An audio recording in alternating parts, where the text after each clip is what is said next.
A new apartment building in Hong Kong made out of container-like blocks left 70-year-old Lau Kai Fai and his family feeling like they had won the lottery.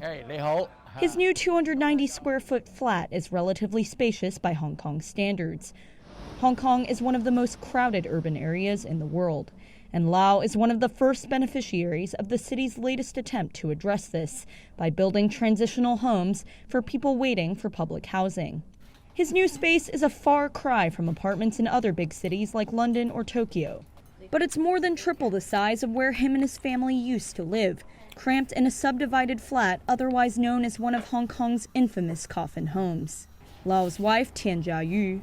The place where we used to live was very small, and the dining table was also very small. You can't put more than 2 or 3 bowls on it. We have to take turns to have meals. Our family could not eat at the same dinner table before, but now we can have meals together.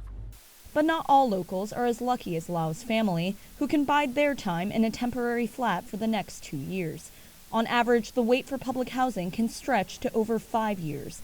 More than 200,000 Hong Kongers living in subdivided flats are on the wait list. 37-year-old Coco Chan is one of them. She's currently crammed into an 80-square-foot flat with her husband and 7-year-old son. The space is too small and there's no room for activities. My son can only stay on his bed or here in the living room, and now he can't even go out. We used to take him to the park nearby, but now he can't because of the health crisis. We can only stay at home. As of June, 800 transitional homes have been built so far, out of the 15,000 being planned over the next 3 years. They're being constructed on idle land leased by the government or private developers for only a few years, although the building's parts can be moved around and reused. But the project doesn't come without challenges like lack of land and money. A spokesman for the Transport and Housing Bureau told Reuters the government launched a nearly $650 million funding scheme in June to support transitional housing projects by NGOs. But NGOs say the government isn't doing enough.